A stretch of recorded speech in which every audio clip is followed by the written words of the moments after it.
ସୁବର୍ଣ୍ଣପୁର ଜିଲ୍ଲା ସୋନପୁର ବ୍ଲକ ଅନ୍ତର୍ଗତ Arjunpur reserve forester କୁଲିପାଲି ଜଙ୍ଗଲ ପରିଧି ଅଞ୍ଚଳରେ ଗଛ ଶାଖାରେ ଓ ଗଛ ତଳେ ପଶୁପକ୍ଷୀଙ୍କ ପାଇଁ ପାଣି ବ୍ୟବସ୍ଥା କରିଛନ୍ତି ପ୍ରକୃତିପ୍ରେମୀ ଶିକ୍ଷକ ବିକ୍ରମ କୁମାର ନନ୍ଦ।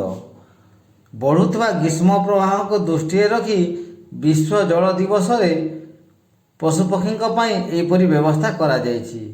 ପାଖାପାଖି 100ଟି ଗଛ ଶାଖାରେ ଓ କିଛି ଗଛ ତଳେ ପାଣି ପୂର୍ଣ୍ଣ ମାଠିଆ ରଖାଯାଇଛି।